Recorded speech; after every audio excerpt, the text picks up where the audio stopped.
Um, dois, três. Senhor abençoe esse podcast. 4. Posicionando melhor. Que o Ed é grandão. Ed de qualquer. Isso, Ed, agora sim. Aqui, tá bom? Tá ótimo. Microfone aqui encostadinho. Aqui.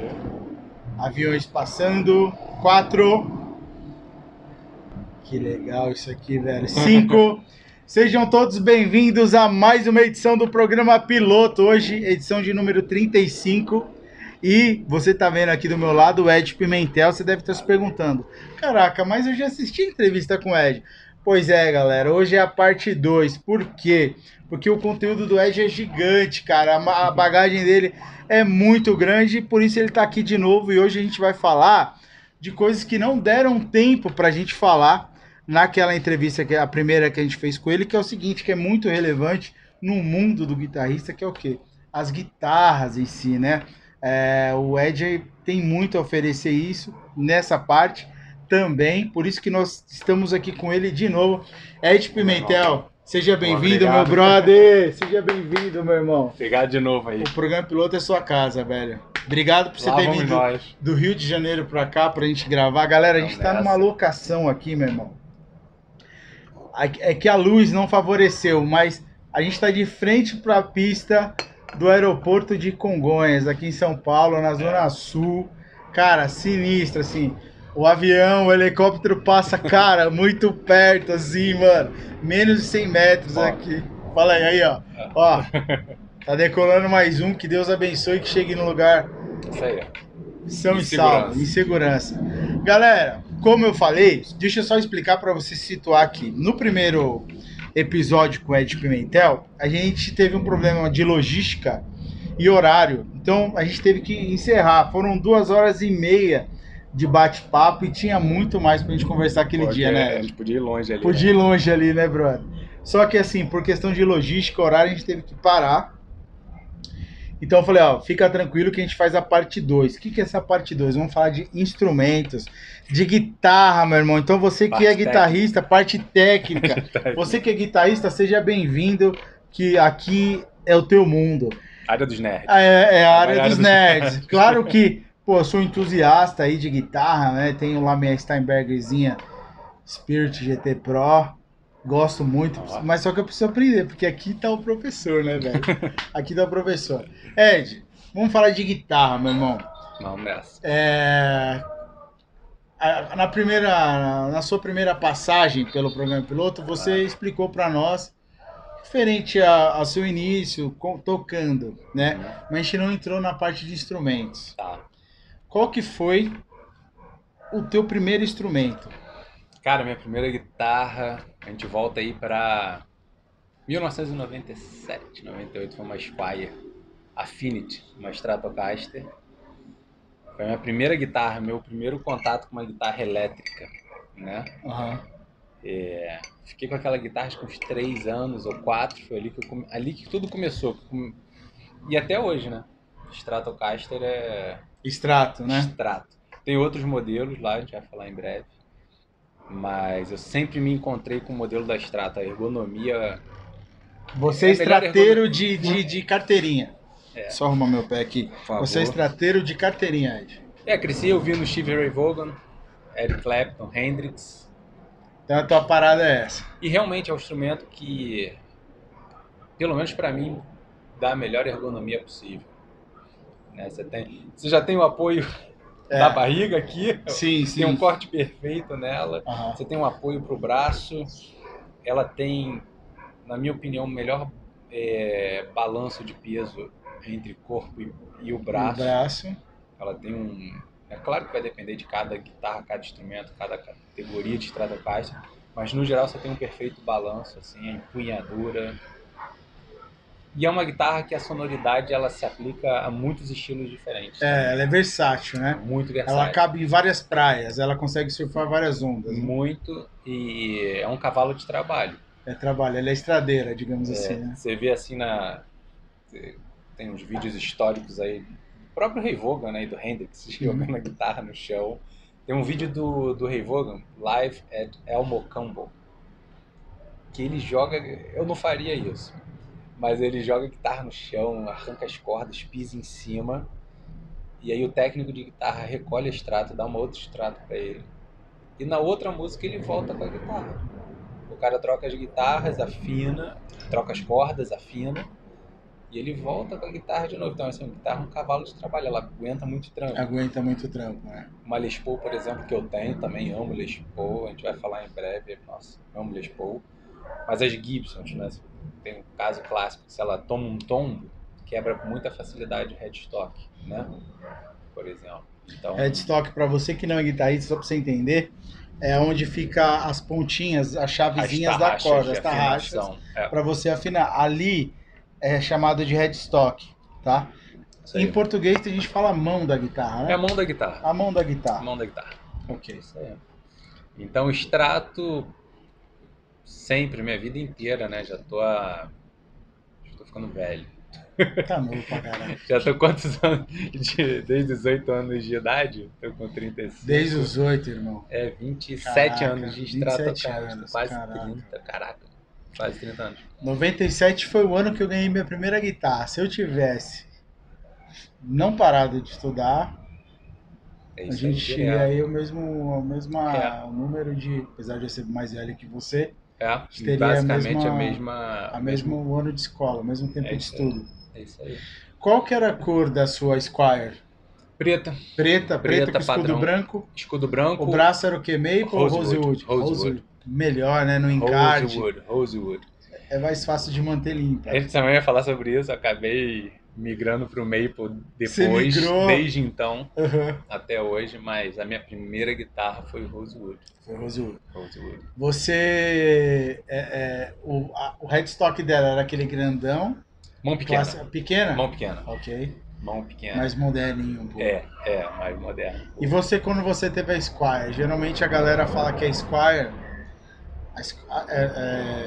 ela tem o captador da ponte, na extrato, um pouquinho mais fraquinho. Isso aí vai de gosto, né, Ed? Sim, sim. Você chegou a fazer alguma transformação? Squire também tem gente que fala, mas isso também é outra coisa de gosto. Tá. Às vezes uma coisa ela é ótima, ela pega má fama porque alguém não gostou, mas não quer dizer que é ruim.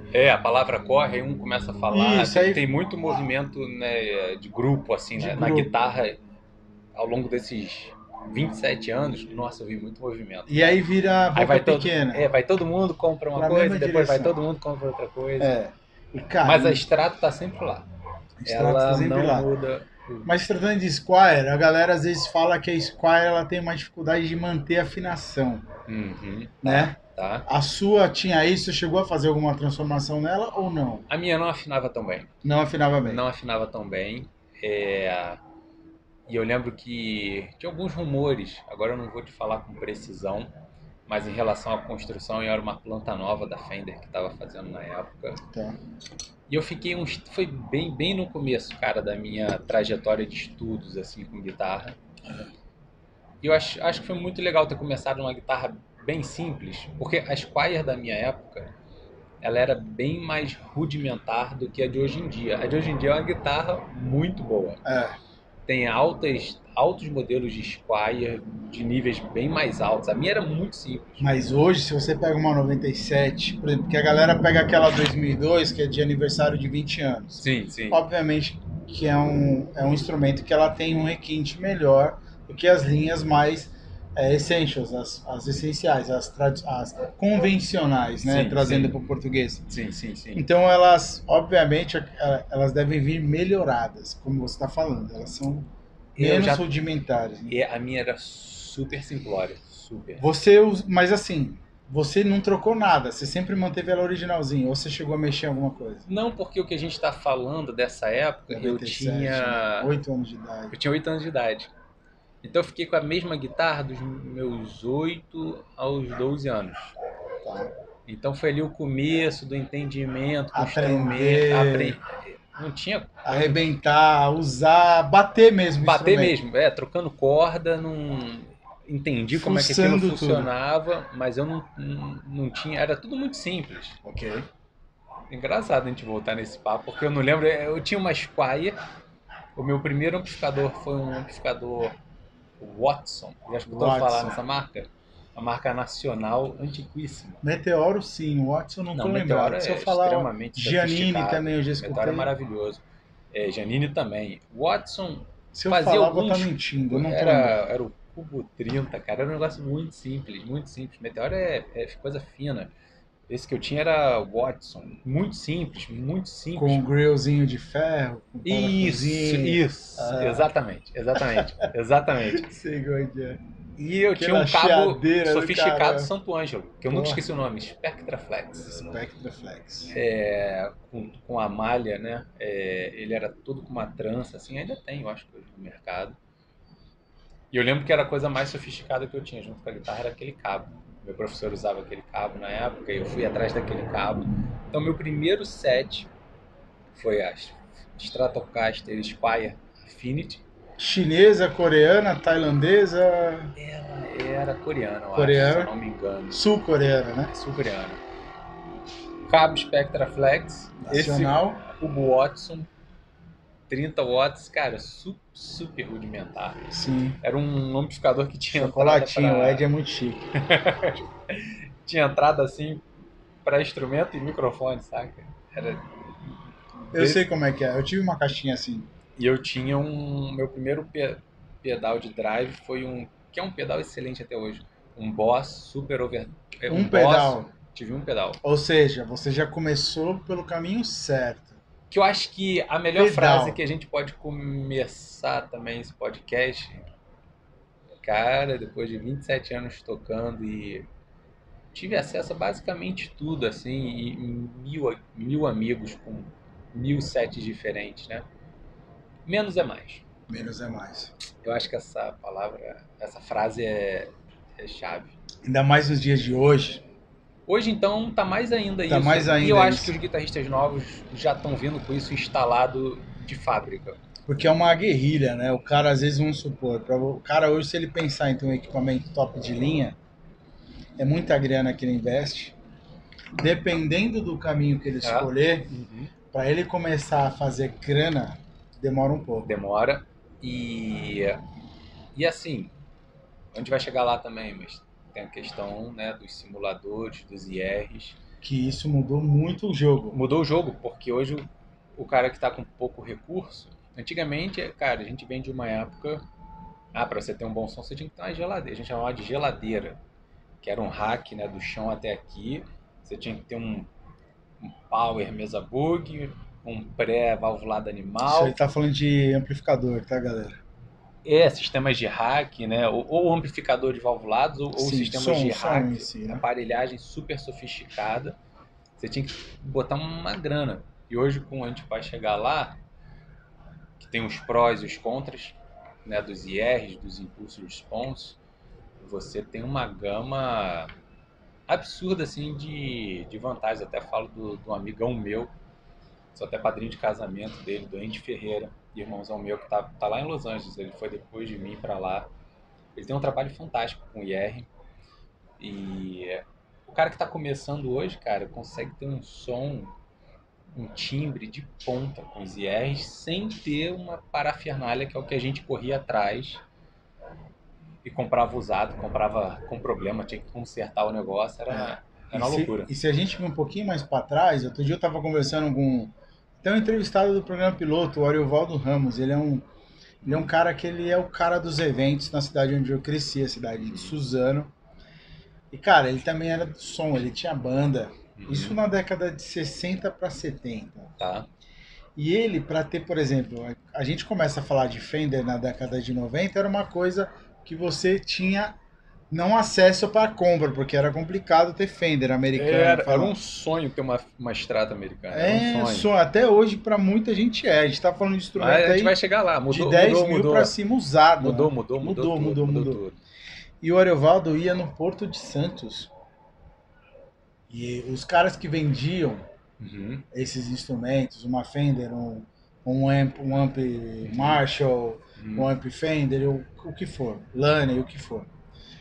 Era um cara chamado Pirata, porque ele trazia do exterior via contrabando. Entendi. E os caras na década de 70 e 70, porra, quem que tinha dificuldade com importação, era né, muito pra difícil, trazer, era difícil.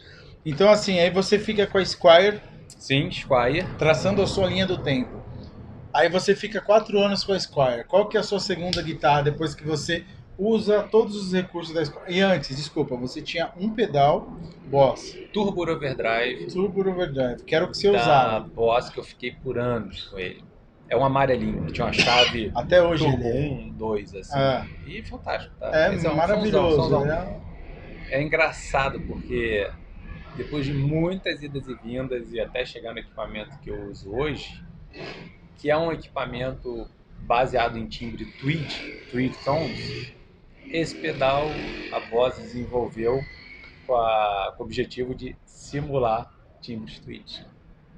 Você vê, cara, como que o mundo deu uma volta. Claro que hoje, né, tudo muito mais sofisticado também, mas muito mais puro de verdade, orgânico, né, com som de falante, som de válvula. Mas o objetivo é aquele ali. Você é o tipo de cara. Do começo. Do começo. Você é o tipo de cara. Cara, que linda a imagem aqui da torre. Deixa eu ajeitar um pouquinho aqui. Da torre tá aqui, né, de controle. Na nossa, a torre de controle, cara. Coisa mais linda, galera. Sensacional. Você é o tipo de cara que acredita que para você ter um som legal, a madeira não diz tanto. Se a gente estiver falando de instrumento elétrico, o que manda é o captador bom? Cara, depende. Depende, eu já tive 1000 experiências diferentes. E eu acho que, pelo menos para mim, os mundos se dividem em...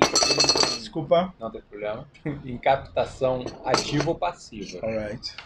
Porque o meu som principal, eu uso captação ativa. Ok. A madeira continua influenciando bastante. Continua influenciando, só que a captação ativa ela passa um pouco por cima de algumas características da madeira. Agora, as outras guitarras que eu tenho com captação passiva, a madeira influencia demais. Então ela sempre vai influenciar, mas em captação passiva influencia muito. Em captação ativa, você diminuiu, na minha opinião, o grau de influência. Você que é um especialista. E um cara... Na minha área. Na sua área. Porque o mundo da guitarra É importante traduzir para quem está assistindo. Traduz a grosso modo, na prática, passivo, ativo, em termos de captação para uma guitarra. A captação ativa, na guitarra você tem uma bateria de 9 volts, a quadradinha, que a gente usa em pedais. Ok. Eu tenho uma bateria dessa dentro da guitarra. Então essa bateria ela alimenta a captação. Então você tem um sistema de baixa impedância. Posso entrar um pouquinho em elétrica e eletrônica, mas é pouca coisa, tá? À vontade. Mas até o que me ajudou foi o curso do Senai de mecânica. Porque muitos dos meus amigos guitarristas. Então você consegue, com a força da bateria de 9 volts, você consegue impulsionar o teu sinal com força. Ok. Pelo sistema de pedais até chegar ao seu E ele vem mais volumoso, mais cheio? Tudo mais. É como se fosse um turbo num motor. Ok. É literalmente como se fosse um turbo. Você tem um motor... para quem gosta de carro, captação passiva é como se fosse um motor aspirado e captação ativa é como se fosse um motor turbinado. Alright. Basicamente isso. Então você tem uma bateria de 9 volts que ela... Sistema de casa hidráulico, água. Se a água está com baixa pressão, você tem que botar uma bomba d'água. É mais ou menos isso. Mais ou menos isso. A minha guitarra, ela tem captador ativo e passivo. Tá. EMG. É sistema maravilhoso. Sistema maravilhoso. David Gilmour usou por muito tempo, acho que ele usa. É um blocozinho. Cara, tipo, mano, é um som do caramba. Muita força. A minha não tem headstock, ela é microafinação. Sim, microafinação. Tipo igual aquela que o Phil Collins usava. Sim. Phil Collins batera. Mas o baixista dele usava isso. Tô ligado. O Paulo Ricardo, Ricardo, pra você que tá assistindo. É isso aí. Aquele baixinho preto meio guitarra igual. Sim, cara, sim. puta som. Rotação. E assim, a galera usa no reggae pra fazer mais base. Sim, e pinta, né? Porque aquela base Ela é limpinha. Limpinha. É. E ao mesmo tempo ela vem volumosa. Bem volumosa. Ela não Captação ela não ativa é é mirrada, isso. ela Não, vem... não, eu gosto muito. A galera mais purista não curte tanto Não a captação ativa. Não curte. Curte mais a passiva. Eu tenho os dois mundos lá. E eu acho que na Les Paul eu gosto muito de Burst Buckers. São os meus prediletos da Gibson. Na minha semiacústica da Ibanez eu tenho P90 Fat Cat Seymour Duncan. Alright. E mais o que?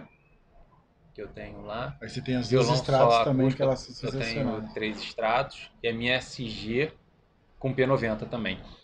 Mais uma coisa legal, independente de ativo, já que a gente está falando de captador, ativo ou passivo, todos os captadores que eu tenho são com material Alnico 5, Alnico 5.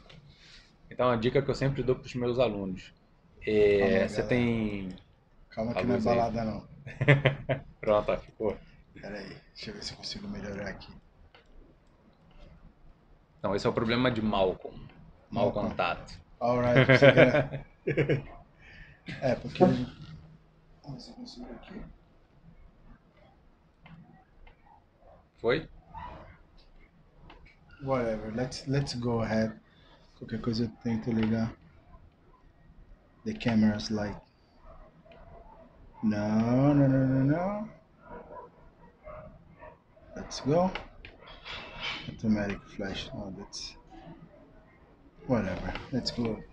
Let's go natural. Se a gente, acho que a gente for um pouquinho mais pro lado, a gente vai ficar em cima da luz. Tem como? Posso botar aqui, ó, que tal? Pode. Que tal? Tá bom? Great. Bom, né? Levanta ele um pouquinho. Deixa ele na vertical. Beleza. Mas acho que a gente tinha que ir um pouquinho mais pra lá, Ed. Não tem problema da gente fazer isso no... Não, podemos fazer isso ao vivo. Ao vivaço. Isso, joga um pouquinho. Pronto. There's no problem, bro. Não tem problema. That's all okay. A little more. Esse tá bom aqui, ó. That's what's happened when you have... Oh, sorry. Excuse me. Bora, mais. Quer mais? A gente vai ter que ficar bem embaixo dela aí. Opa, aqui tá bom. Alright. Puxei a cadeira. There will be a light. Here we go! Eita! Opa! Caramba! Tá tudo bem. Tudo Vídeo cacetada, foi só brother. um acidente aqui. Porra, brother. Caraca, velho. E ela tava reta, hein, Ed? Não tem problema. Senta aí. Sorry, my bro. Pronto, senta aí. Ainda bem que eu fui ligeiro e não caí. Você imagina como seria essa vídeo cacetada? Pronto, tá na mão. Vamos seguir. Vamos lá. Seguindo, você lembra de onde você parou? Captadores. Captadores. Então você tem uma coisa assim que faz muita diferença. É você ter o captador Alnico 5. Ok, Alnico. Independente de ser passivo ou ativo, lá fora a gente fala touch sensitivity, que é a dinâmica na palhetada muda completamente. Então são captadores um pouco mais caros assim de você comprar, mas você tem uma dinâmica na ponta da palheta incrivelmente melhor. Ele responde muito melhor o guitarrista. Você tem a classe dos captadores de cerâmica e tem os captadores Alnico 1, 2, 3, 4, 5, tem essa categoria aí que vai subindo. Ok. Mas Alnico 5 é animal. Seja ele passivo ou ativo. Se a gente usar aqui, fica melhor. Tá bom de luz assim? Acho que melhor um pouquinho. Alright,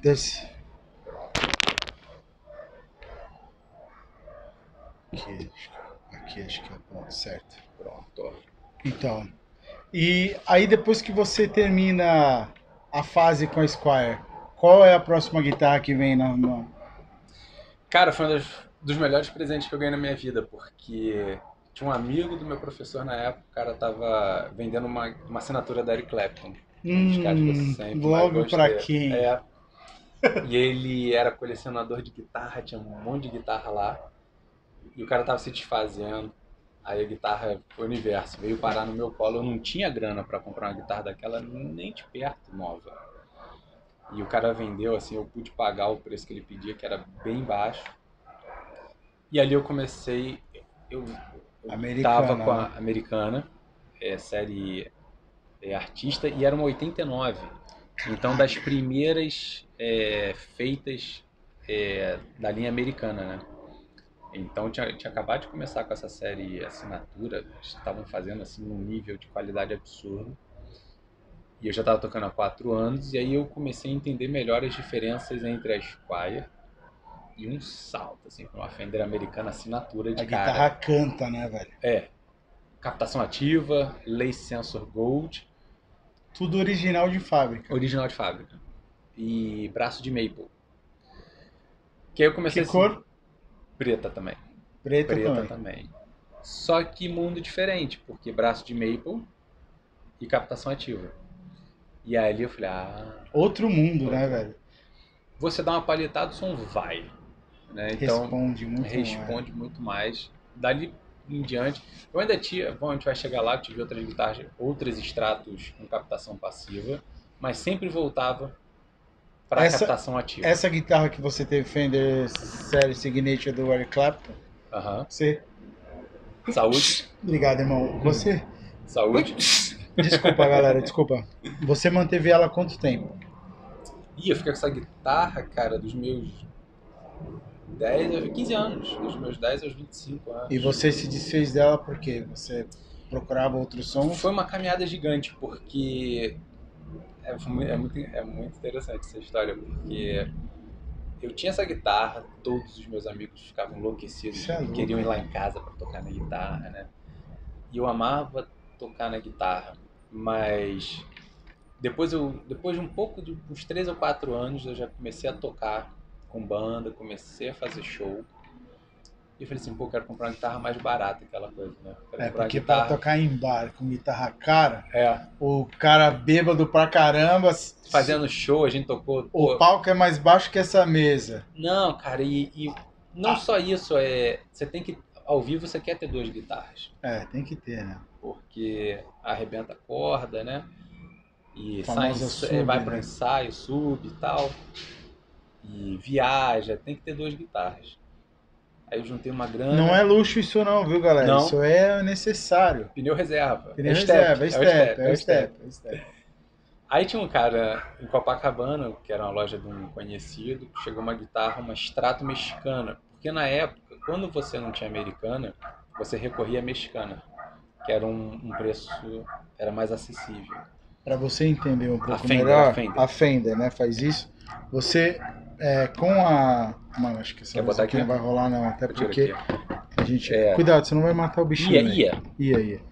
Porque assim, a mexicana, ela tem ela é um material um pouquinho inferior. E não sei, o Ed tá aqui para confirmar. A madeira dela é um pouco o resto do que sobrou da americana. Não, essa série... Então... Essa série, ela era outro nível. Essa específico, no geral é o que eu falei. A minha era sua era a diferença. Não, a minha era essa. A mexicana. E depois eu fui... Cara, vai embora, interessante. Vamos embora. É muito louco, porque... Vamos lá, eu comprei a mexicana. Era verde piscina. Um verde clarinho, assim, metálico. Sei. Era bonita a guitarra. Eu gostava até mais da azul metálica. A gente vai chegar que hoje a minha guitarra é azul. Depois de anos. Que é linda, velho. Quando eu vi, depois de anos. Como é que chegou nessa cor? Depois de anos, né? Mas... Aí eu comprei essa guitarra e eu comecei a tocar com as bandas que eu tinha na época no Rio. A gente fez São Paulo, Brasília. E eu tocava na guitarra e a Eric Clapton tinha muito mais som. Mas a mexicana eu gostava muito mais de tocar na guitarra mexicana. Chegava a ser mais leve, mais confortável? Pra mim era muito mais confortável, porque era um Modern C, um braço C moderno, mais fino, a do Clapton Soft V. que é Faz toda a diferença. Eu gosto mais de um braço mais fino, moderno. E o corpo da Eric Clapton é um corpo 50s, 50, que é um corpo mais até refinado aqui no apoio da mão. A mexicana vinha com corpo 60s, meio que para 70. Nunca definiram muito bem, eram entre 60 e 70, que era um corpo mais biscoitão, que o pessoal falava. Era um corpo mais espesso, mas dá um apoio melhor para mim. E muitos guitarristas gostam mais desse corpo um pouco mais espesso. Então ela tinha uma compensação, ela era um pouco mais espessa aqui e um pouco mais fina aqui. Para mim fez muito mais sentido do que a assinatura da Eric Clapton. E aí, cara, eu só comecei a tocar com a mexicana. E a Eric Clapton ali, a guitarra ficava de lado. E eu sentia falta da força, né, da captação ativa. Uhum. Eu comecei a compensar isso com pedais. Mas eu nunca chegava naquele nível do som da guitarra. Uhum. Isso é um negócio. Então aí a gente mata a charada da pergunta anterior em relação à madeira, né? Também, ou não? Não, mais ou menos, porque a mexicana ela vinha com captadores de fábrica. Okay. Eu não cheguei a modificar a guitarra, tá? Ok. E eram captadores assim com...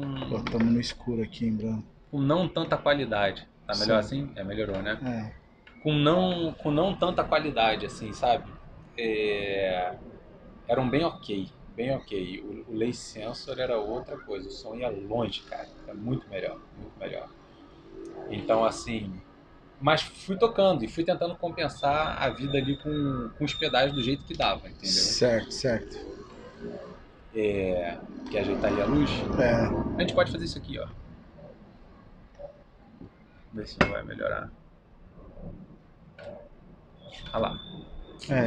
Bom, tá bom. Ok. Então fui indo assim. E sempre nessa dúvida. Pô, essa guitarra tem isso. Uma Fender mexicana. E ali eu já fui perdendo, que eu acho que é o legal de passar a mensagem, cara, que eu falo para todos os meus alunos e amigos, assim. Eu venho de uma época que era um sonho ter uma guitarra americana, aí eu tive a Fender mexicana, ou os caras tinham Fender ou tinham Gibson. Tinha PRS também, na época que era uma guitarra caríssima. Hoje isso em que ano você tá?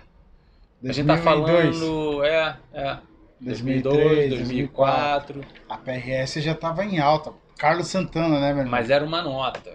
Até hoje. Até hoje. Mas hoje você consegue... Só pra você entender, uma PRS modelo Stratocaster, que ele tá falando da Fender aqui no Brasil, 38, 39, 40 mil reais. A top, que é a do John Mayer, que é a signature dele. Totalmente, né? Não tinha condição. E o mercado nacional era muito carente na época. Você não tinha muito o que fazer. Não tinha muito por onde correr. Aí eu lembro que na época a Tajima começou a fazer umas extratos, todo mundo começou a comprar. E aí a minha cabeça começou assim, peraí, cara, os caras estão fazendo guitarra. Zaganin, Márcio Zaganin, hoje head da Tajima, meu luthier aqui em São Paulo de guitarra, o cara que vou chegar nele, ele que faz as modificações nas minhas guitarras, ele com o Wilson, meus favoritos no Brasil, os caras, gente finíssima, trabalho com eles. Quando a Tajima começou, eu comecei a ver assim, peraí, cara, essa guitarra aqui é boa. Não, peraí. Aí começou uma febre de luthier, né, fazendo guitarra, já tinha uns outros caras fazendo. E assim, você tem que desmistificar, que a gente fica muito preso à marca. Aí eu comecei a ver, não, peraí, essa mexicana aqui tem isso, essa americana tem aquilo. E eu falei assim, aí eu tinha uns professores meus de guitarra na época, já tinham estudado lá fora. Guitarra, corpo Stuart McDonald, braço Warmuth. Totalmente cabrita, digamos no bom sentido. Tudo customizado. Aí eu falei, peraí, eu acho que eu vou começar a acertar essas guitarras, vou começar a customizar. Para deixar na melhor forma para você. É isso aí. E tinha um cara na época que ele tinha uma loja grande de importação aqui no Brasil, eu importei com ele. Aí agora a gente já tá falando de 2011. Foi divisor de águas para mim. Eu importei com ele um corpo da WD Music, de Stratocaster, um corpo de Strato. E todas as peças para Strato, ponte. A ponte eu gosto até hoje eu comprei umas 4, 5 de uma vez, a gente chama de New Old Stock. Lá fora tem muito isso. É uma peça de guitarra nova, porém que está em estoque há 20 anos, né? Então é das Fenders de 96 a 2003, é a ponte que eu uso. Da American Standard, das Fenders de 96 a 2003. Mas tem uma sonoridade maravilhosa. Muita gente não gosta porque não tem aquele estalado da Strato, do Revolt. Mas eu nem curto tanto o estalado, eu gosto de um som mais quente e aveludado. Então essa ponte tem uns carrinhos de aço inox fantásticos, assim, que não enferrujam. Ela tem 2 pivôs, ao contrário de 6 parafusos. Cara, depois que você regula essa ponte, você só mexe em um pivô ou no outro. Ela sobe aqui, sobe ali, ou sobe os dois juntos. É perfeito, principalmente para quem viaja, que o braço trabalha muito. Então você dá um quarto de volta no tensor, você ajusta a ponte com a chave de fenda, você mesmo. Você não precisa sair correndo para um luthier se você tiver a ponto de fazer um show, sabe? Sim. Então eu pedi todas as peças que eu gosto, pedi captação ativa. Ok. E montei nesse corpo da WD Music. Perfeito. E levei na época para um outro luthier aqui em São Paulo e o cara fez um braço para mim. Modern C, do jeito que eu queria. E eu tinha uma reclamação da minha Fender mexicana. Tudo isso é em cima da reclamação que a gente vai resolvendo. Que vai resolvendo. Vai resolvendo. Que é um pouco... Tudo bem, vamos em frente, mas a gente estava falando nos bastidores sobre um vídeo do Steve Lukather, que é o guitarrista e vocalista também da banda Toto, que ele teve um colapso aí emocional, que a galera ficava perseguindo, os telefones, a galera ficava filmando ele direto, querendo pegar, nossa, tem uns mosquitinhos, querendo pegar o normal, Nature. Querendo pegar os erros dele, né? E o que o Ed está falando aqui é uma coisa muito necessária, esse processo, e a galera de hoje em dia não se permite a isso. Uhum. Se cobra muito um perfeccionismo, mas esse processo é evolutivo. Sim. Porque graças a no bom sentido, esses desencaixes que você teve em relação a um braço, de repente a um instrumento, que foi fazendo você chegar hoje num instrumento que, cara, parece que ele foi feito, é a sua cara. Isso. Que eu acho que é o grande lance que eu falo para os meus alunos. Não fica preso à marca ou ao modelo XYZ. Claro, vai atrás do que você gosta mais. Mas tenta sempre ver as imperfeições e o que te atrapalha. Modifica, cara. Eu sou entusiasta do instrumento custom. Né, cara? Modifica, cara. Não gosta. Tira e coloca outro. Modifica. Não tem que ser purista, né? Se manter a marca. Não, aí beleza. Que é uma coisa, às vezes fica pendurado ali, uma coisa original, padrão, que você, né, quase como um quadro. Mas isso também é uma prisão, né, brother? Se for assim, você tem uma guitarra que for de um artista consagrado, não sei o que fez o álbum e tal, você vai pendurar. Realmente, você não vai modificar esse instrumento, tem uma história toda ali. Mas só nesse caso. Cara, aí eu fui ver que tinha um lance nos instrumentos com escala de Rosewood. Aí começa a loucura, coisa de maluco. Que a cola, você colar uma escala no braço,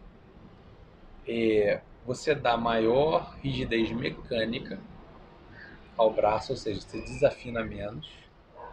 E a cola também ela quebra um pouco do bright, dos agudos irritantes, que são bem as pontas lá de cima. Que é aquela coisa estridente. Estridente, ela mata um pouco a parte estridente. Guitarra é um instrumento meio chato, cara. Você tem que tomar cuidado porque você tem que controlar muito bem as frequências da guitarra, que ela irrita facilmente. Ela humilha a pessoa, né? É muito alto, cara. Porque... E a frequência média para muito agudo cansa. E tudo ela cansa. Porque se você pega um cara que vai começar a guitarra hoje, cara, a mão dele vai doer muito. Dói, não. Vai arrebentar, as pontas dos dedos ficam todas machucadas, sai sangue. Sai. Dói aqui, que nem o Ed estava falando que ele tem tendinite até hoje. Tem. Ele anda com uma paradinha para ele fazer os alongamentos, tem que reforçar os músculos. Mas voltando ali, eu falei, eu gosto muito da sonoridade do braço de colado, escala colada. O purista não, né? Às vezes não. Não, tem de tudo. Tem de tudo. O mundo é gigante com esse negócio de guitarra. E a muito... Fender pré-CBS, a gente tá falando aí de 50, 60, não tenho certeza agora até que ano foi, né? A gente chama de pré-CBS, que a Fender tinha aberto lá os negócios, mas ela fazia mesmo o braço de maple, eles chamam de maple cat, escala e braço colado. Okay. Depois, com a questão de produção em série, em larga escala, eles começaram a fazer o One Piece. Que é um pedaço só. É um pedaço só. O braço já é escala. Tudo uma madeira só. E que muita gente vê com bons olhos o One Piece. A minha mexicana e a minha Fender americana eram One Piece. E as duas com um ponte de extrato 6 parafusos. Aí eu achava assim, cara, eu ficava tirando presence e um pouco de agudo sempre nos meus amplificadores. Aí eu já tava com outros amplificadores, a gente chega neles também. Tá. Que amplificador pra mim... Cara, amplificador e os falantes, cara. Falante. A gente vai chegar lá. É muito detalhe, mas é onde está a maior parte do teu som. Mas eu comecei a falar, cara, eu pensava, queria um braço de maple com escala colada. Eu vi no Luthier aqui em São Paulo e pedi isso, ele fez. Que é o que a Fender fazia antigamente. Eu falei, cara, tá aqui o som, gostei. Realmente quebra os agudos, quebra assim, aqueles agudos irritantes, né? Os agudos permanecem lá. Só que eu vim com um tal do traste inox, que foi uma febre, até hoje uma febre entre os guitarristas. Eu fiquei alguns anos com traste inox. Não é minha praia, eu gosto de níquel, que é o old school. Você tem um desgaste maior mesmo, mas eu voltei pro níquel. Então de guitarra, pra mim é isso, é um braço de escala colada, não One Piece, maple, e eu gosto muito do flame maple, que tem um molde diferente, tem um lance tridimensional no maple figurado, flame maple. Minhas guitarras todas são assim, com escala e braço colado. Eu gosto muito de raio 12, as Fenders antiquíssimas 7.25, super curvo. Aí as Fenders mais modernas raio 9,5. Só que o 12 é o raio de Gibson, Music Man, Lukather também. Ok. E eu sempre gostei de tocar em Gibson, assim, tinha um bend melhor, tinha uma flexibilidade melhor as cordas. Falei, eu quero o raio 12 na minha Strato. Aí eu falei, eu quero uma guitarra, eu quero tudo que eu gosto, né? Eu quero uma só. E Ed, eu quero tudo em um. Pro cara que tá assistindo a gente, que ele tem também essa vontade de ser uma coisa customizada, a guitarra dele. Você, nesse processo de você... Claro, você apanhou lá atrás com instrumento que, assim, ótimos, mas que não te agradavam naquele masse perto do 100%, ok. Mas o cara que está começando hoje, ele tem uma probabilidade de ele, de repente, ele querer customizar no escuro e não dá certo. Com certeza. Às vezes eu já vi guitarra que o cara troca os captadores, pega um de, sei lá, pega o da ponte de um jeito, do meio de outro, do braço de outro. Cara, não casa. Não. Você não fez no escuro. Como é que você chegava nisso? Você tocava guitarra dos seus amigos, do seu professor? Tocava na guitarra dos amigos e dos professores. Para chegar nesse resultado que você quer. Exato. Por quê? Esse lance do raio 12. Eu adorava na Squire a facilidade de dar bend nela. Mas pra mim a Squire era uma guitarra de iniciante, eu já tinha esquecido dela. Aí eu fui tocar no Squire anos depois. E o braço das Squire, hoje pelo menos é assim, eu não sei se na sua época. A Affinity é a única que tem o braço colado. A Bullet não é? Pois é. Já escutei falar isso também. A Classic Vibe não é colada. Não é colada. One Piece também. One Piece. E eu depois tocando nas Gibsons, Gibson, eu não gosto de... Mas, cara, tocabilidade... Ah, não, peraí, o raio é 12. Peraí, o raio da Spire minha era 12 também. Olha aí, voltando às origens. Peraí, cara. E nenhum extrato quase vem com 12, né? Eu falei, não, peraí, isso faz todo sentido. Aí eu fui ver que a do Ray Vaughan, aquela clássica dele, mesmo ele usando corda 13, era raio 12. Aí eu falei, peraí, os Gibsons, todo mundo gosta de tocar com Gibson. Tem, né, aquela coisa meio manteiga, mais fácil, legal. Sim. Confortável, né? Eu falei, não, peraí, eu quero um raio 12. Eu quero escala e braço colado. Flame Maple, eu sempre gostei do visual do Flame Maple, né? E quando eu tive Flame, eu falei, cara, tem uma sonoridade diferente aqui. Porque depois eu fiz uma guitarra igual lá nos Estados Unidos, com braço de maple, e copiando todas as especificações ao máximo. E eu falei, cara, tem diferença. Tem diferença assim, entre o Flame Maple. O Flame, a madeira figurada, ela é uma madeira, por natureza, uma madeira até doente. Então por isso que tem que ser um corte radial. Eu não sabia que ela era... De certa forma, é uma doença da madeira, aqueles figurados. Então você tem que ter um corte radial, o tronco está aqui. O braço ele tem que sair no sentido, aqueles veios horizontais tem que estar naquele sentido para você ter maior estabilidade na afinação. Olha, eu não sabia disso. Vivendo e aprendendo. E aí a cola também dá maior estabilidade mecânica na afinação. Então você junta esse sentido dos veios radiais com escala e braços colados, aí você consegue voltar a ter uma estabilidade boa, cortando os agudos, tendo a estabilidade, aí você começa, entendeu? Caraca. Ou seja, tem toda uma ciência por detrás disso. Que isso, assim, muitas vezes fica... Qual o caminho que você dá pro cara que, de repente, ele... Isso pra você é uma liberdade. Isso pra você é um... Né, meu? Hoje, eu acredito que quando você vai gravar, quando você vai tocar, você ouve aquele som, você fala... Puta, que legal, cara. Tô em casa. Isso, eu tenho um som que eu quero. Qual é o caminho pro cara? Apanhar, né? Não tem outro. Né, Tentativa e erro. É que o Lukather tava falando e que a galera, Tentativa e erro. Olha como é louco isso. A gente tava falando desse vídeo em off, dias atrás, e hoje, tipo assim, cara, eu não sabia dessa história toda. Eu sabia já, quando eu vi suas guitarras, a gente conversou, mas eu não sabia que tinha tudo isso. E nesse caminho, não tem jeito. Você começa a ter... Você não vai conseguir ficar amarrado a uma marca. Se você A gente tava até falando de Ayrton Senna, que a gente gosta de carro, né? Sim. Um cara que corre, né, naturalmente numa pista fechada, de forma profissional. Ele precisa baixar um pouquinho a suspensão. Aí deixar mais estável. Aí ele precisa botar um pneu um pouco mais largo. Aí precisa hiperdimensionar os freios. Mas aí quando ele dá muito motor, às vezes ele forja alguns pistões, tem que ter um sistema de arrefecimento melhor. Então o negócio não para, vai modificando. Trocar radiador, botar um de alumínio. Vai modificando. Alumínio ou inox? Já tá, agora eu não... que assim, que nem... Você viu meu carro também. Uma vez eu conversei com um dono de ele falou, cara, aqui... tem que mandar fazer um radiador mais power. Porque o nosso país é tropical, então é muito quente. É isso aí. E ele é americano. Exato, foi feito num outro lugar, com outro clima. O instrumento é a mesma coisa, assim.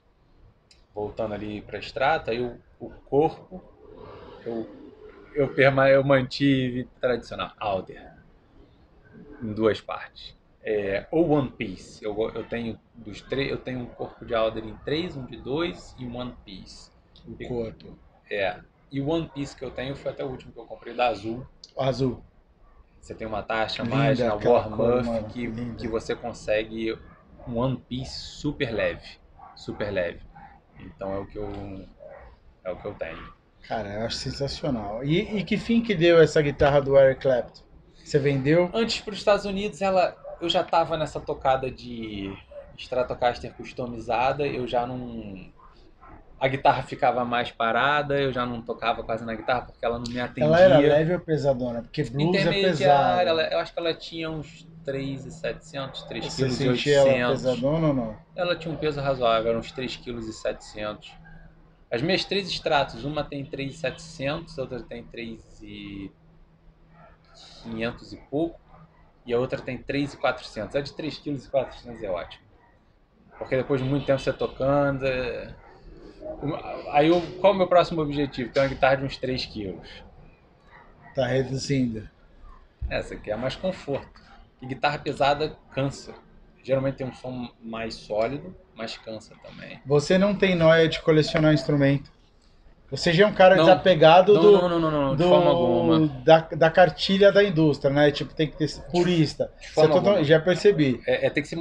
tem que funcionar. Funcional. Você quer uma guitarra funcional. E que funcione também de acordo com os meus problemas de tendinite. Que você, cara, é pesado, o instrumento é pesado, você carrega, é pesado.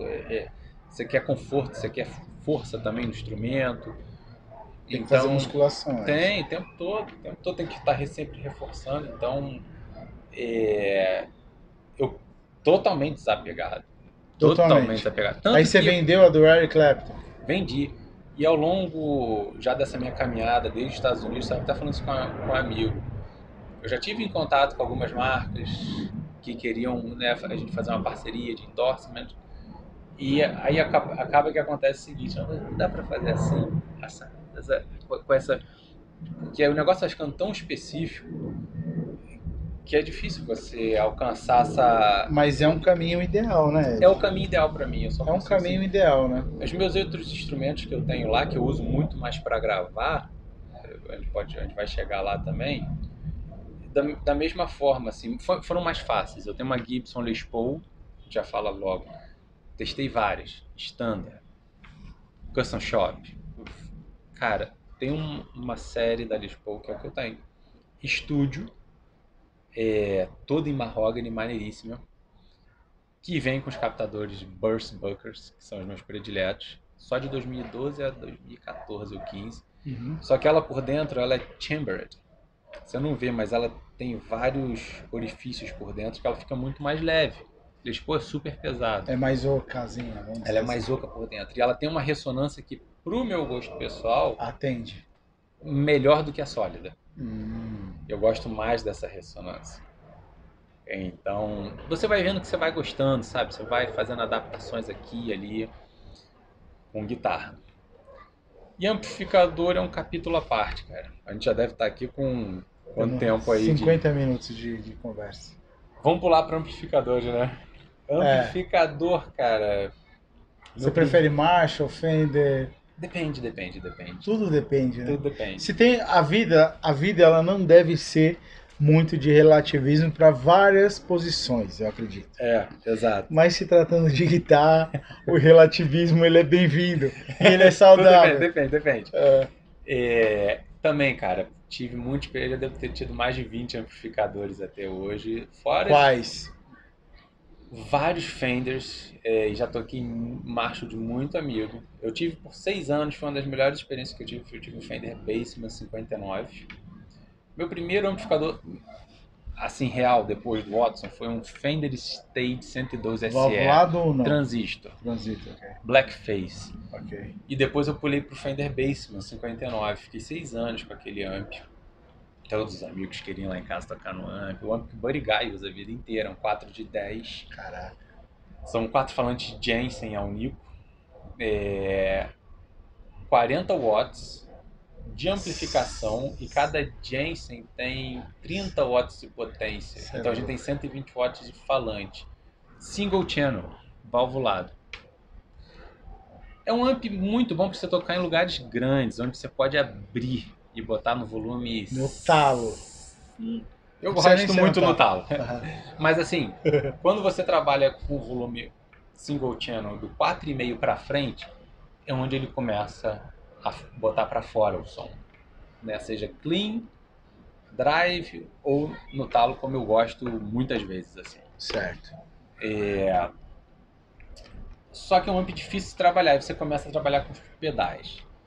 E pedal é super difícil, desliga cara. fazendo favor. Pedal isso. É um... Quanto menos, melhor pra mim. E aí eu botava pedal de reverb, o amp não tinha reverb. Depois eu pulei para um Blues Deluxe, com falante modificado. Já foi outro mundo, porque falante de 10 não é pra mim na guitarra. Eu vou tentar resumir essa conversa, porque essa conversa pode levar umas 4 horas. Dias. E aí o falante de 12 pra mim é a pedida, tá? E eu fui para um Blues Deluxe com falante de 12, com reverb embutido. É um amp Hot Rod, linha Hot Rod, só que o meu era o Tweed. Já foi outro pulo, outro salto na minha vida. Foi muito melhor. E logo em seguida eu fui para os Estados Unidos. Lá eu toquei em tudo que era amp. E aí eu tive acesso aos amplificadores de boutique. T-Rock, Dr. Z, Bogner, toda essa linha maravilhosa de amps. E foi onde eu fui me encontrar com Rivera, os amplificadores da Rivera. Porque são amps que você tem master volume, então você consegue distorcer o amp em volumes adequados para lugares pequenos, estúdio, médios e grandes. Você tem reverb valvulado e feito pelo Paul Rivera, que eu gosto muito. Que ele era da Te Fender. agradou, né, velho? Ele é um som Fender, ele era da Fender, o Paul Rivera. Ele desenvolveu essa questão da modificação dos amplificadores, que fica a dica com o Jay Graydon, um dos primeiros guitarristas lendários, session players de Los Angeles. Tem uma entrevista fantástica, vale a dica.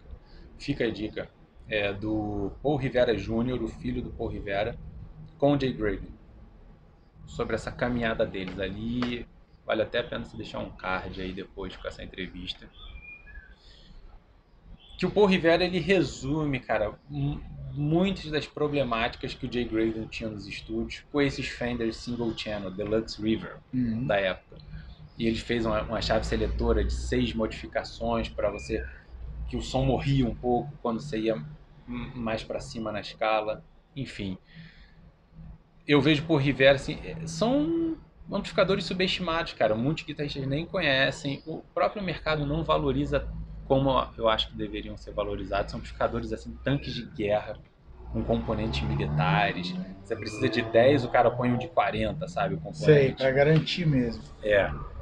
E você trouxe pra cá esse? Você comprou lá e trouxe? Eu trouxe um e já adquiri 3 aqui no Brasil. Não tem muitos no Brasil. Eu tenho 4 Riveras hoje. Eu sou tão viciado nos Riveras que às vezes aparece um vendendo, eu compro. Tipo, pra se garantir mesmo.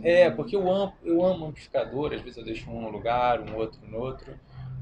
E ali você tem tudo, porque você tem o som de Marshall no canal 1, você tem o som de Fender no canal 2, e não tem brincadeira, não é emulação, ele tem 2 circuitos feitos... É a Vera.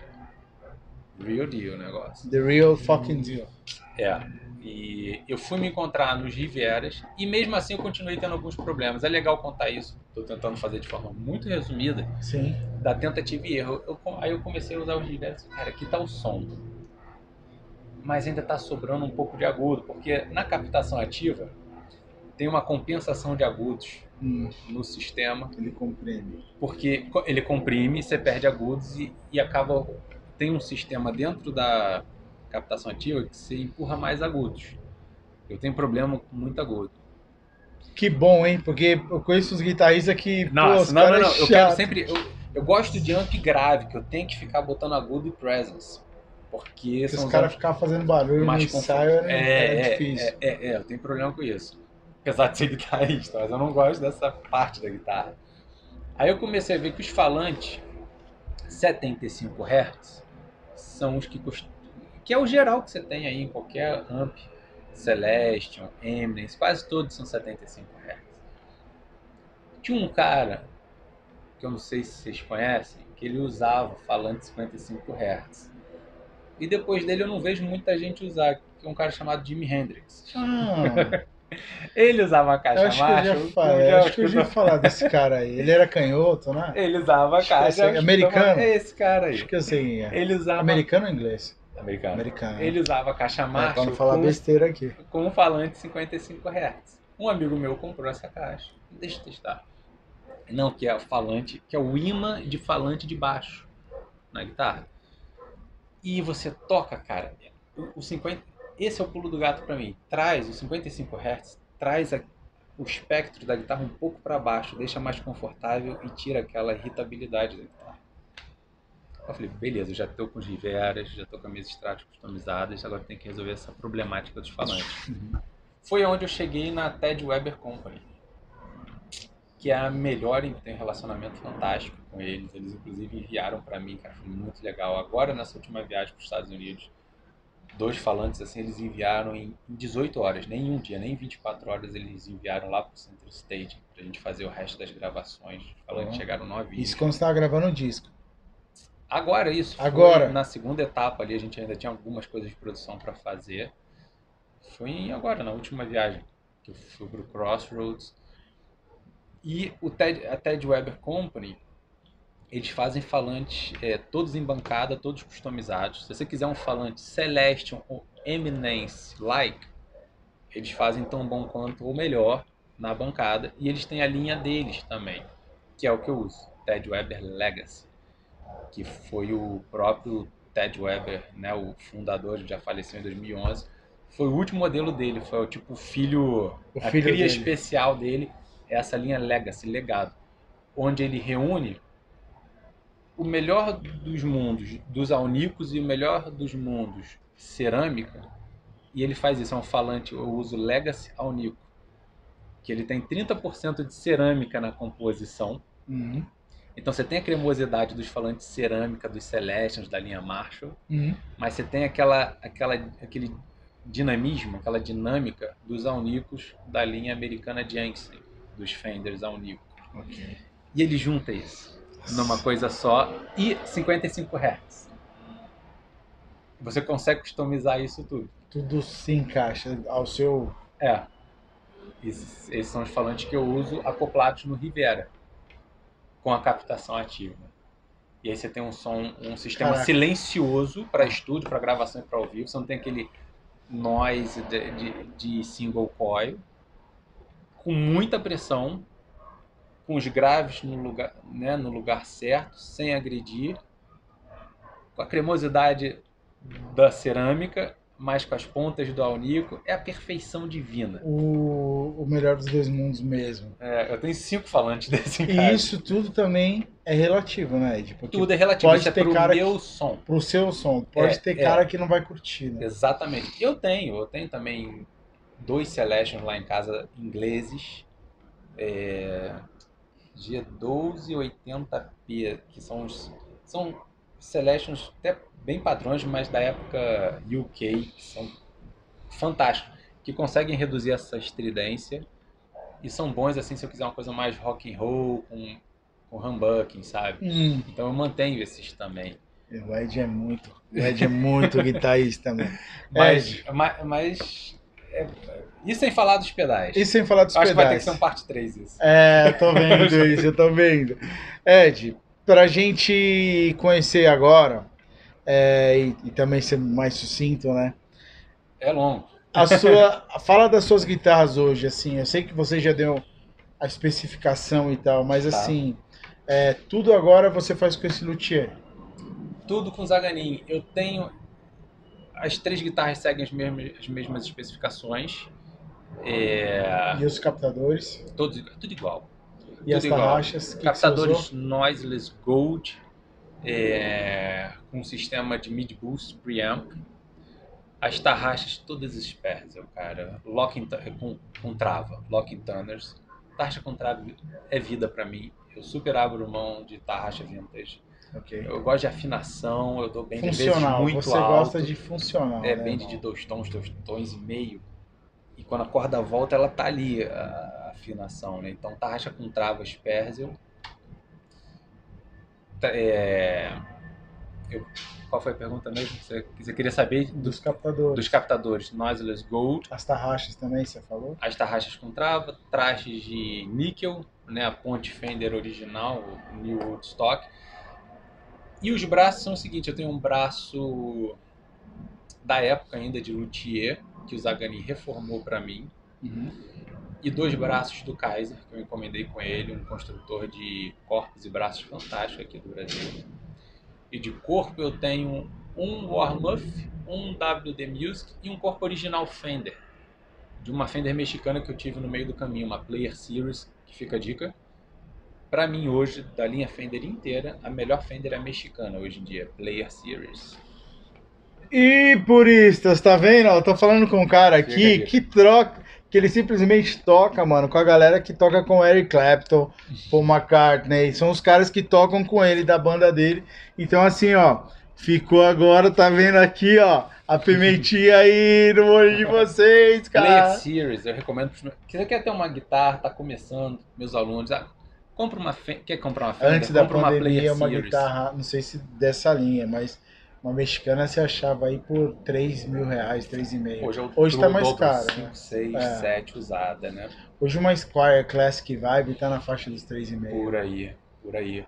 Mas a Player 2.000 Series você comprava uma... vai te dar um Modern C, um corpo de 60 e captadores passivos, mas a Unico 5, tá? A Unico 5. Esse corpo que você achou, você tinha mantido essa guitarra e você resgatou ele ou você teve que comprar um Esse outro corpo instrumento? da Player Series que eu tô falando, eu comprei uma Player Ah, Series. você comprou uma... E o braço era quase que eu queria, mas eu queria Flame Maple, eu me desfiz do braço, Aí você mantive vendeu o corpo braço, ok. e o Kaiser me mandou um que eu botei na guitarra. E a finalização dessas guitarras, dessas 3 extratos, é uma azul, uma dourada e uma branca. O Zaganin que faz. Cara, eu queria falar um pouco dessa cor, porque assim, eu sou corintiano e eu evito ao máximo verde. Não é que eu não uso verde. Essa história da cor é legal. É uma parada, porque, cara, assim, eu não acho tão bonita a cor verde, pra ser sincero. É azul, na verdade. A verde eu tive no passado. Não, sim. A guitarra, sua guitarra é linda, mano. Sua guitarra, galera, eu liguei, eu falei, Ed, cara, ele mandou a foto, eu falei, Ed, eu não acredito que você chegou nessa cor. Porque realmente ficou, mano, eu vou ter um trampo pra fazer essa edição dessas cores, porque meu rosto tá escuro pra caramba. E aí eu vou vou mexer nela. Enfim, mas você que tá assistindo aí, galera, perdoa a gente aí com a questão técnica, mas assim, talvez tenha a parte 3 aí, vocês vão ver. Aí, É o que tá sendo gravado, tá valendo. e cara, eu não curto muito verde, mano. Eu também não. Por exemplo, tem coisa que é legal verde. Na verdade, foi minha problemática com a cor azul. Então, tem coisa que é legal verde, mas assim, eu não sou muito chegado na cor verde. Corintianismo fala alto nessa parte. Cara, eu não compro tênis verde, é raro. Eu já tive alguns, mas... Cara, carro verde, acho que assim, se fosse uma questão de necessidade, aí é outro assunto. Talvez, né? Mas, por exemplo, se fosse uma questão de opção, jamais seria verde. Jamais. Sabe? Tipo assim, que nem eu tive em 2021 um chinelo que a fivela dele era verde. Entendi. Mas é raro, cara. É raro. E foi questão de necessidade, porque assim, eu precisava comprar um chinelo de última hora e o que eu achei era aquele. Aí beleza. E tem coisa, obviamente, que é verde e eu acho legal. Sabe? Sim. E quando eu vi, tem um monte de guitarra a extrato verde, eu acho bonita, só que eu não tenho coragem de ter. Sim. O meu antigo tatuador, saudoso Eric, que esteja descansando, ele era guitarrista também. E ele era, mano, de ter várias. Ele achou uma Fender que era um verde exército. Eu falei, mano, que guitarra linda. Só que batia na minha poda. A poda cerebral verde não ia rolar. E aquela sua azul ficou linda, cara. Conta pra gente como é que você fez pro luthier pra ele achar aquele tom. Porque geralmente aquilo na luz muda um pouco e a sua ficou. A sua tem textura, tem beleza. Porra, é linda, cara. Na verdade, esse azul... Você contou pra mim, mas conta também pro aquele azul da história. Eu sempre gostei de 2 cores da Fender originais. A Sonic Blue, que é um azul tão claro, mas tão claro que quando bate a luz fica branco. Aí ele perde um pouco a textura. Perde. E o Daphne Blue, que é um azul já um azul dos carros da década de 50, da Chevrolet e da Ford. Só que quando, dependendo do jeito que a luz bate, parece verde.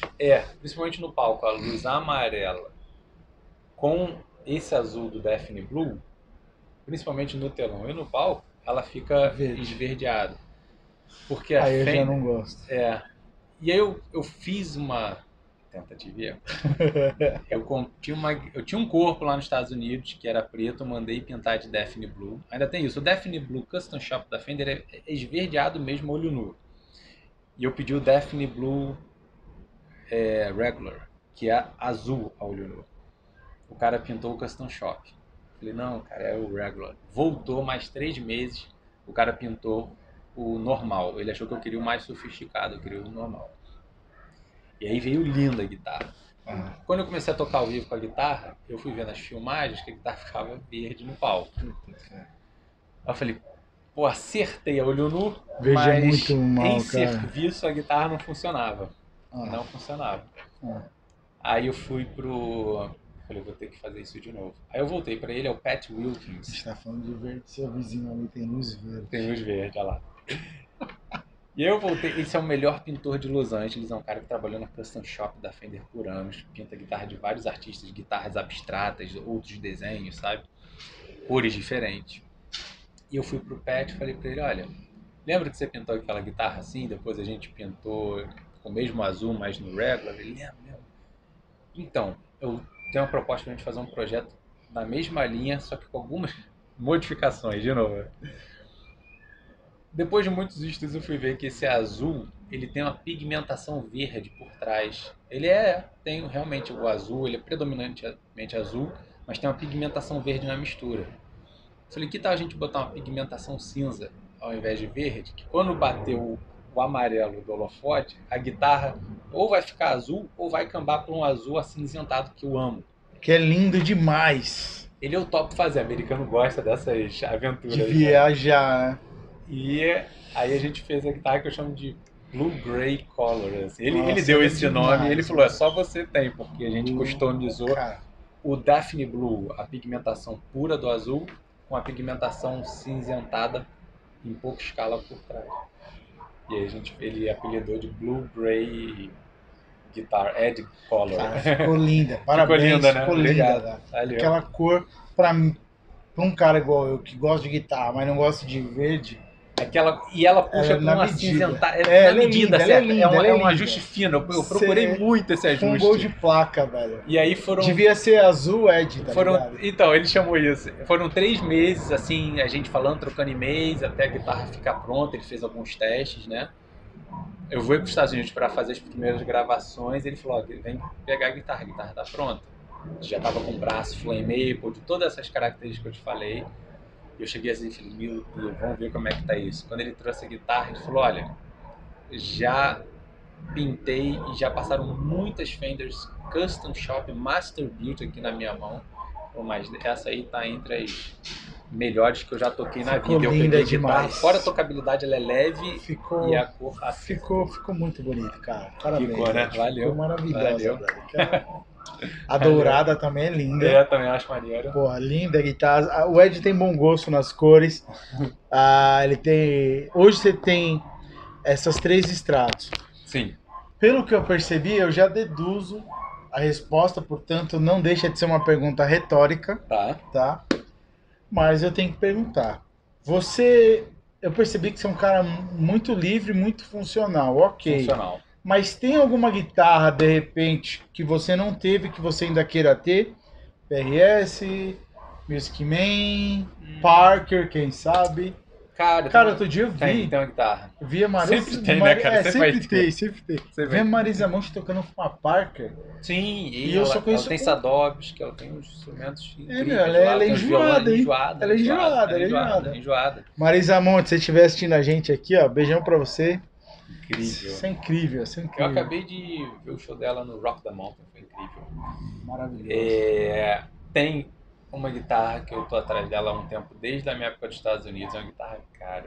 É uma 335, reedição de 63. Não, 63 ou 64, reedição de 64 da Gibson. Uma das melhores 335 que eu já toquei. E tem uma linha agora do Larry Carlton, que eu esqueci o nome da marca, que é uma marca chinesa que endossou o Larry Carlton e ele usa 335 a vida toda. Ele é o Mr. 335. Para quem não conhece, foi um dos maiores ídolos aí da guitarra.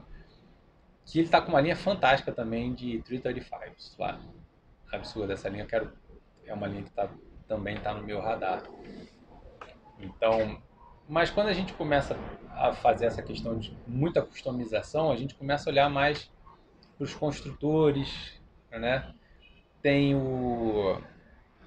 2 construtores de violões aqui no Brasil que eu já tive em contato com eles, quero visitá-los. Um é o Max Rosa e o outro é o Palô. E olha, eu vou te falar, eu tive acesso a tudo, Júnior, lá em Los Angeles, tá? E a gente tem o Zaganin, cara. Melhores guitarras que tem o Palô, tem o Max Rosa, a nossa indústria. O Zaganin, você acha que... Você não precisa. É claro que assim, você acha que, gente, muitos guitarristas bons aí, eu vou falar um nome que a galera conhece, que é o Frejá. Bom. As guitarras que ele usa são guitarras de luthier. Ele tem muita coisa. Só que eu vi ele falando, essa guitarra que ele usa, aquela marronzinha, ele tinha uma grana para ter uma Les Paul. Tem. Só que ele pagou o luthier, ele falou assim, olha, eu tenho esse orçamento, e o cara fez uma guitarra exatamente... O Zaganin, você acha que para um cara ter uma guitarra assim, claro que vai depender muito da configuração do que o cara quer, então é difícil a gente dar uma resposta precisa. Mas em termos de valores, você acha que é acessível? É mais do que o cara ter uma Fender americana, uma PRE? Óbvio. Eu estou um pouco por fora, tá. Eu estou um pouco por fora dos valores agora, mas deve gerar em torno disso. E eu falo com toda certeza do mundo, cara. Aqui em São Paulo, o cara pode voar aqui no Brasil para São Paulo, vai no Zaganin, cara, guitarras de um nível assim, que é nível Master Build da Fender, que vai custar 7, 8 mil dólares. E eu já toquei muita Master Build, eu já fiz tours na Fender, são incríveis, né? Mas, cara, ele tá que, aqui do lado. Só pra eu ter que eu tô meio perdido numa questão. As cores, você fez elas aqui, levou pra lá, aqui foi pintada aquela azulzinha linda que você tem. Como é que foi? Você levou daqui pra lá? A Pat Wilkes, a azulzinha, foi pintada em Los Angeles, eu trouxe pra cá. Ok. A branca já é original Fender, Polar White, da Player Series.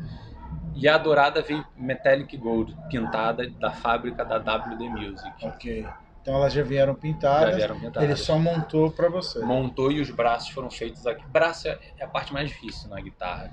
E o Zaganin ele acerta os ombros do braço, a espessura. Não, você comprou e ele acertou, é isso? Kaiser enviou pra mim, ele fez o ajuste fino, invernizou, deu o acabamento final. Mas ele faz os braços dele.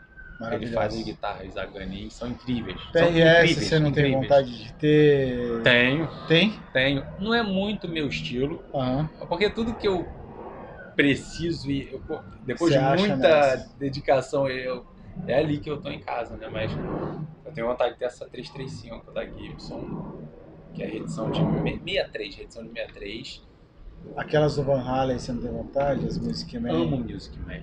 Inclusive, andei olhando Music Man outro dia e amo Music Man porque você tem um encaixe, uma Fender um pouco mais moderna, que é o estilo das minhas Stratos. Eu tenho Stratos que são Fenders modernas. Tá. O visual é totalmente clássico, mas a tocabilidade é de guitarra de conforto.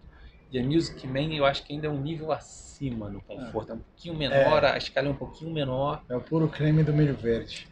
Gosto muito de Music Man. Você dá uma viajada também naquilo que foi muito sucesso do meio dos anos 80 pra frente, e assim, foram aquelas Ibanez, coloridonas, as Jackson, você tem... adoro, cara. Tem um amigão meu que tem uma coleção imensa de Ibanez, curto. Eu não muito pro meu som, não é muito meu estilo. Mas eu gosto de guitarra. O Slash que resgatou Gibson, hein, que a galera tava eu gosto de guitarra, pirada. Qualquer guitarra me deixa doido. Ed, pra gente encerrar esse bate-papo, você tá lançando um single, fala pra galera aí. Daqui a uma semana sai o meu quarto single, Too Far Gone. Já tá aí na distribuidora CD Baby. Tá quase subindo pro Spotify. Dia 22 de janeiro vai estar no ar meu quarto single, Too Far Gone. A gente ainda tem uma trilha de lançamentos boa aí pra esse ano. Mês que vem tem outro single. Muitas coisas. Vacations in My Hometown. Temos algumas participações interessantes aí a caminho. Em março, Love Sneaking Up On You. A gente vai lançar um cover da Bonnie Raitt. Em abril sai o álbum One Way Home. Então ele tá nessa caminhada de lançamento. É o único caminho para casa. É o único caminho para casa. And Jesus is the only way for home. É isso aí. Galera, obrigado mais uma vez por você estar com a gente aqui. Isso aqui anota esse nome aí, Ed Pimentel, brasileiro, um baita de um guitarrista, um cara fantástico. A música dele é maravilhosa. Procura aí, Ed Pimentel, Ed com 2 Ds, letra I, letra E, E-D-D-I-E, Pimentel. Você precisa conhecer o som desse cara. Ele toca com a banda do Eric Clapton. Tem músico que já tocou com Paul McCartney, Carlos Santana, a Whitney Houston. Mano, o som dele é de primeira.